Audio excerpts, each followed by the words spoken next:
Fans extraordinarily loud. We are on the T1 side of LOL Park right now, and we have headsets on, and I was still in a bit of trouble. Speaking of trouble, Sponge down to 300 health as Faker's painting some auto attacks his way. Got the mana flow ban stack, I believe, so... Oh, nailing it. Yeah. Oh... Rascal has some friends, but Owner, I believe, doubled back for a moment there. Strong believer in just, no matter what role you are, just walk towards mid-level 1 and just fish for a mana flow ban stack, you know, get a stacking yeah. early. Yep, 100% agree. Take that extra mana. Stacks are dopamine. That's what we figured. That is something we very heavily established this season of the LPL. If you've, been watching, or maybe you've missed some days and you're like, what's the takeaway for this regular season? Is it, have we established it in the LCK as well? Because you just mentioned that we established it in the LPL. Why did I say that? I don't know. But LCK. It was established in the LPL also. Okay, established in globally. League of Legends globally. Globally established. Stacking. I had the pleasure of watching some LCS earlier on today, and got to hear from our boy Umpty. Oh yeah? It was absolutely fantastic. Makes you realize that, you know how we have like the coaches interviews and they're always pretty stale and they're not really saying too much? Umpty proves that LCK players can like trash talk. Yeah. And we've known this before. We have seen that there has been some really good trash talk videos. Fortunately, just not happening more recently. Which is yeah. I was watching back the other day. Oh yeah, no, I was watching with you. Yeah. When was it? It was the Samsung White SKT one. Yeah. Back in the day, that one was peak. It was actually just ridiculous. Oh, so good. Imp did not care. No. He would just say whatever he felt like in those interviews. Such a banger. Yep. Yeah, definitely would love to see the return of those, but not sure. Oh, Blade Caller actually going to get a little bit of a snare onto Gamushi, and then Pleta immediately regrets his decision to go in. This is part of the problem. It's definitely level 3 is where Zyra Khan gets a bit more strength, but wow. Yeah. There's a lot of feathers on the ground, so they're not going to move forward. Also missed a bunch of that CS. A little bit of a shame. I just think the problem is with this lane is you don't really have that much kill pressure on the Lucian unless Guma horrifically misplays, and they're just going to out-sustain your trades and just keep poking you, And it's a pretty chill lane for Lucian and Nami, and then once they get to that one item point in mid lane where they can just hang around and poke you out, it's good vibes. Yeah. We'll just see whether DRX, the rest of the map, they can actually get something going on, because of course Tristan and Maokai together has been pretty powerful, not necessarily super early, but can certainly get things done. And in team fights, I guess eventually things can be alright, but I am very worried. Yeah. I do share your sentiment. I'm very, because the thing is, this mid lane matchup is probably the best for DRX. And so far, I mean, yeah, who's just a bit chunked out, nothing more, but like top lane is getting blasted right now. We haven't even looked over, but look at Rascal's We don't want far. to. Yeah, I'd prefer it if we just, Jonas Strong, please just don't head up top lane. Yeah, it's not going too hot right now for DRX. It's just like 500 goal lead already, just mostly from like CS gaps and top lane. Yeah, make it 700. Kind of ridiculous. Yahoo does have this entire wave to pick up, and so that is going to be equalized somewhat. Beautifully collects all of the minions, as we can see here. As cannon. Oh, okay, no. I think that's it. No. I think it's done. I think you cannot recover from that. All right, game 2. Let's load it up. Oh man, it's a bit unfortunate. That's pushed the gold lead to 800. Purely that play is now. Gamushi's going to cleanse here as a bit of a battle is going on. The Aqua Prison does not really connect, but still, T1 having a pretty good trade. That ebb and flow value triple. That's what you want to see. I like how Guma ends up low and Kerry is like, okay, it's fine, I'll take over, I'll trade 1v2. Yep. Just Ty calls blessings himself as Teddy found a little bit of trouble. There is the maw out from Faker. Does lock down Yahoo just a little bit, but does take an explosive charge for his trouble. Yahoo just TP'd back. Okay, he cancelled. I thought he was recalling again. I'm like, you just TP'd in. Yeah. A little bit of a worry. That was a really nice smite there from Sponge, able to actually take away this bub from a Rel. Pretty important. Owner will be able to get one for himself, so it's not the end of the world, but he is tanking this, and Faker is going to have to come on over here. Does have the ulti, not going to find it, as Sponge has to flash to get himself out of the way, and in fact, Faker didn't actually use use the ultimate at all. Just a whole lot of other buttons were pressed. Yep. So Sponge flashing away from that one. Was actually pretty heavily winning the 1v1 against Ona in that situation, but mid lane Prio makes a difference. Yeah. And top lane Prio is going to be there as well. As we can see here, they're having a little bit of a look in. As Rascal is slicing and dicing, gets on in there, as now Zeus going to have to run, does have to use the Ghost in order to get himself out of there.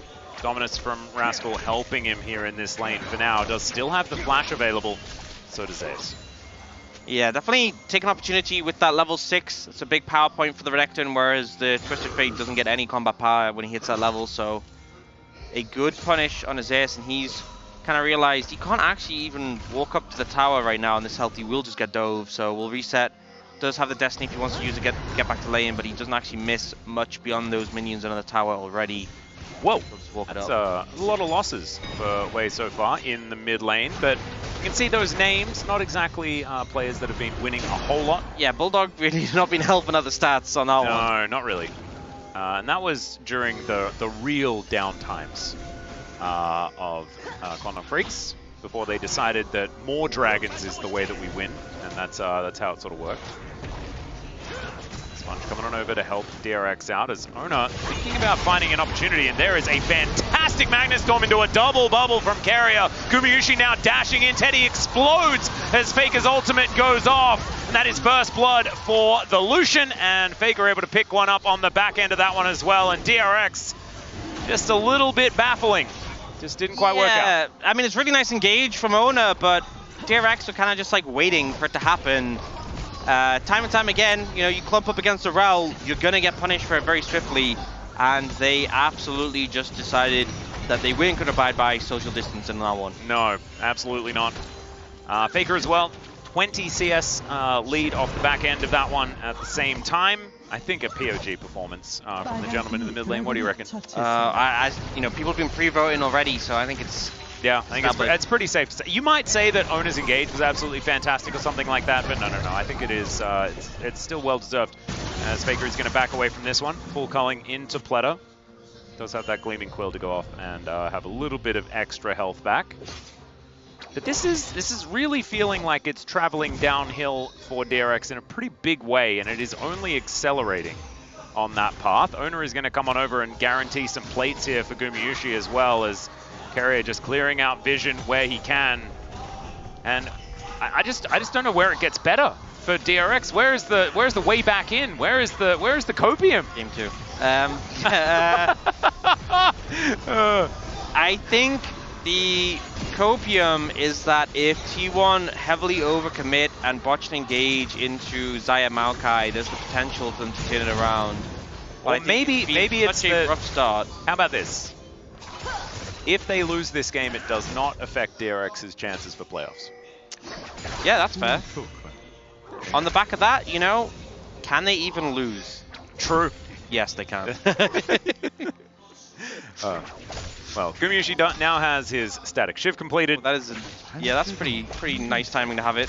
Yep, not too bad. 9 minutes into the game, 3.5 on the next dragon. As Ona's coming up towards his top side now. This guy's sort of everywhere this game, as Rascal does throw down the Dominus, but he's still losing so much of his health bar. Crashdown comes on in alongside the Magnet Storm, as Rascal does have the ability to slice his way out and doesn't even have to flash. But still, gonna have to vacate this area, doesn't have teleport, and so therefore the amount of pressure on this turret going to be very, very high. Yeah, he's trying to get a heal up on those minions. Just trying to hold himself up in lane for a little bit longer. You can see Sponge on the top side of trying to defend against any potential dives, but definitely Rascal in a bit of a rough spot. But he didn't die, did he? In the flash, so you know, I think he'll live for another day. Yeah, slicing on forward does find these minions, as eventually the wave is going to be thinned. Sponge moves in, and that is going to be a couple of the bubs going to be taken out here, as I think Pleta was just having a look at what was going on there with the Great Entrance. You know, that was the closest I felt to, oh, maybe, no, they don't have something. Back to just farming in the bot lane. Yep.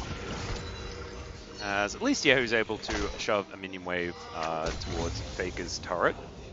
He's still going to be able to catch the majority of those ones, though. As Gumayusi is going to push away this Rakan, the Extendo Battle Dance. I think it's even more difficult because Guma has cleanse, so even in a scenario where Pleta does get on top of them with an ult, you can just cleanse dash out.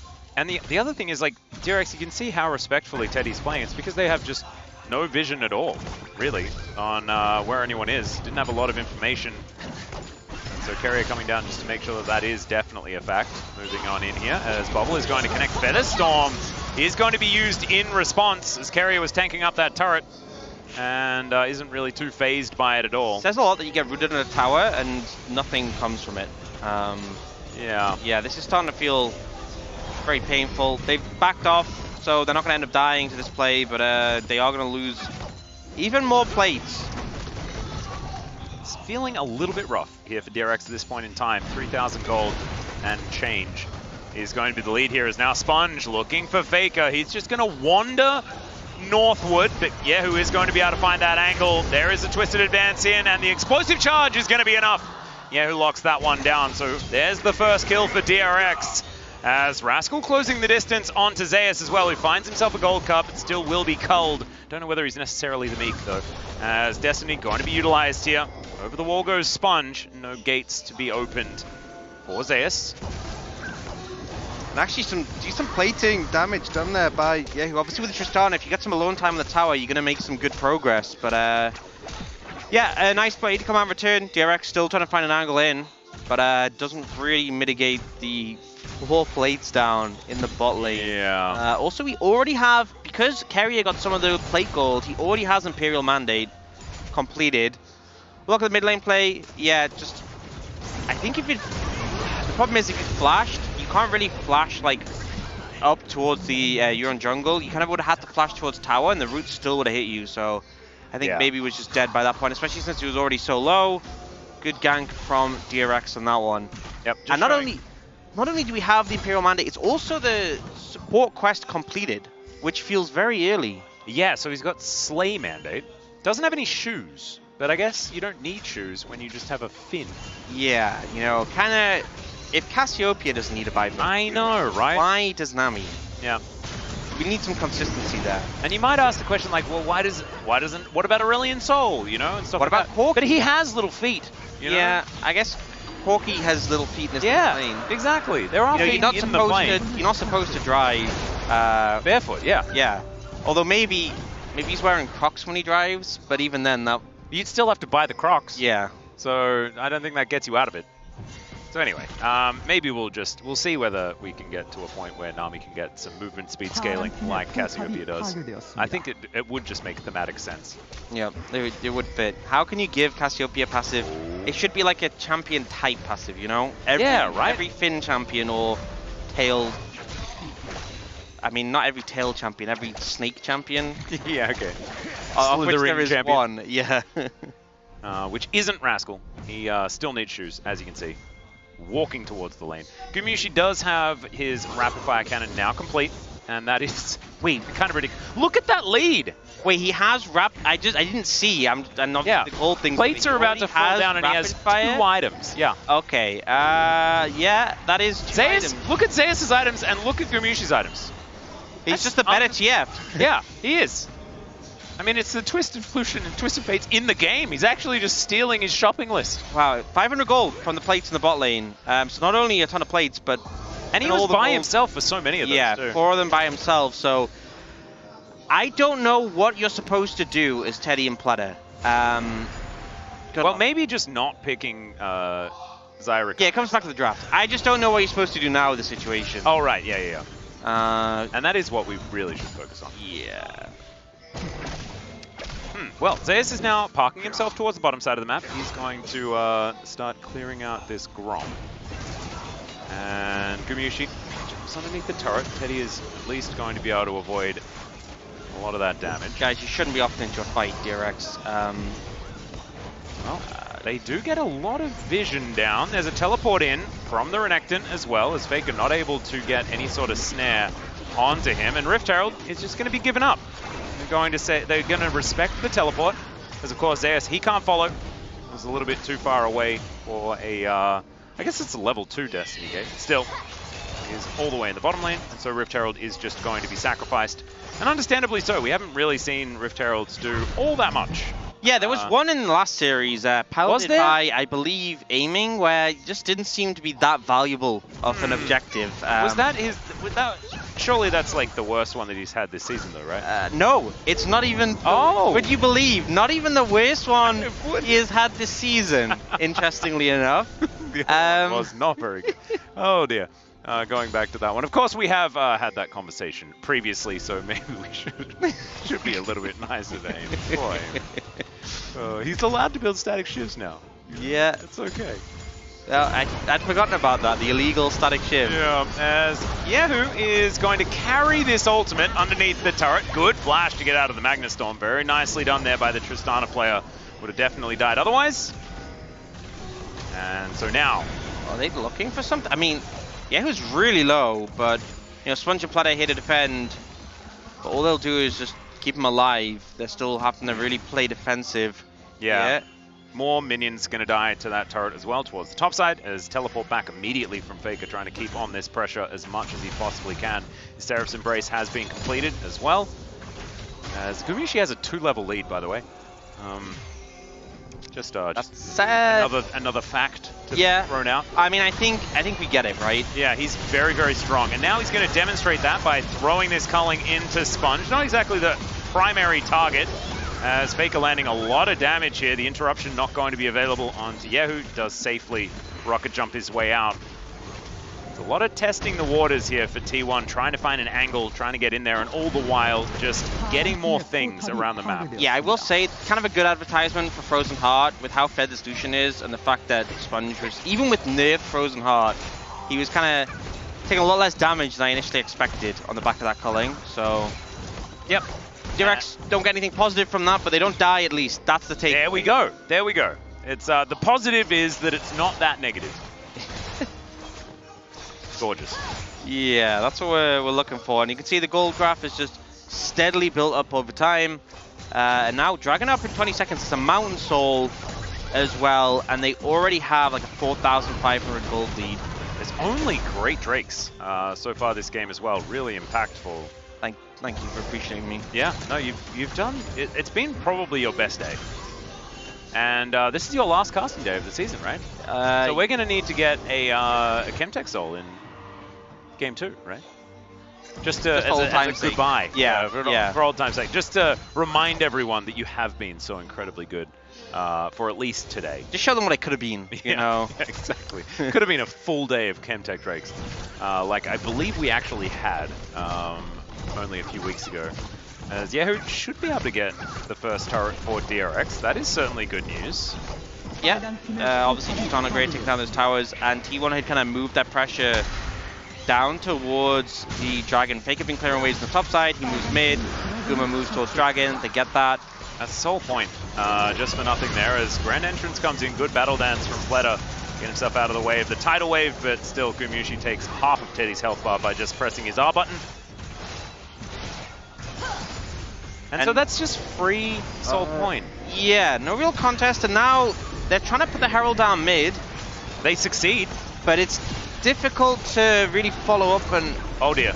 Oh dear. Okay, well, Teddy is just going to charge the turret. Let's see how he's going to do it. There's a Feather Storm. That gets him up there as Owner was kind of baited into this one. He will go down as the first kill, but Sponge is traded off as well. Destiny's going to come forward, and Rascal, yeah, he is just dead. It's a double kill for the Twisted Fate. Zeus not finished just yet. He could see some low health bars, and he just caught up to Gumayushi's build. 6 minutes later, he finished his rapid fire cannon, wanted to put it to use. Unless I got it. This is why they picked Xayah, because that's the only AD carry who you could send into that situation and not immediately have them get one shot. Was it? I believe it may have been in error that he possessed Shelly in that moment. What do you think? I don't know. It looked like he was kind of like, you know, let's look at it. Maybe it was accidental. I don't know.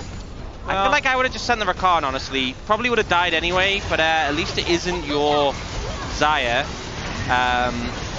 Who obviously the ult does give you a bit of time, and was in the end able to got a kill right away. But it is still a 2-for-1 in favor of T1. Doesn't really change the fact that things are looking a little bit dire for DRX. Yeah, it's back up to, it's over a 5,000 gold lead, and it's 3 minutes until Seoul.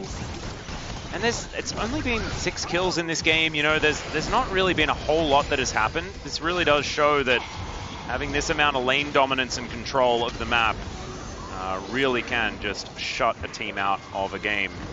As Ona pressed up extraordinarily far forward, you could see that Rascal wanted to see whether there was some sort of angle of approach. Does have Dominus coming off cooldown right now. Behind them, but pings are coming out. Yeah, gets towards the mid wave. Oh, this is cheeky. Pleda's moving in. They do spot the fact that the Tristana is down here, is now Faker. Not going to find too much. Ulti is going to be thrown over as Yahoo just dives on in. There's the flash forward. Quickness comes down and Faker is just going to be eliminated. That's a kill for Yahoo. So something on the other side of the rift here is T1. Speaking of the other side of the rift, they're going to see 2 people in the bottom lane and say it's Baron in time. Yeah, and you know, essentially with the Twisted Fate there, they have 280 carries, so it is going down fairly quickly. Extremely quickly. For 21.5 minutes, kind of ludicrous, but now Sponge is making his way forward. Tidal Wave is going to get a lot of value as the Featherstorm comes out, and now the Magnet Storm is going to catch Teddy, and he is just obliterated. Gumayushi so much damage as he's dashing after the Renekton as well. They kept the Baron leashed, and they're going to look for that one now as T1. The foot is never coming off the gas this game. Yep, and the thing is, I actually like the play DRX went on the bot side. Oh, you got to try and get something, but oh my god, okay. There's all 3 of those kills going over to the Lucian. You got to try and get something, but the problem is, typically when you go for a play like that, you know, you have the solo laner, the Tristana having TP, and then when you make this play, they can TP up to the Baron, and it's a 4v4. Yeah. And you're still able to actually contest it. The problem is, you know, this play goes pretty well for them. The jump from Yahoo was a little bit off, but regardless, they get the kill. But now there's 2 members on the bot side. Neither of them have teleport available.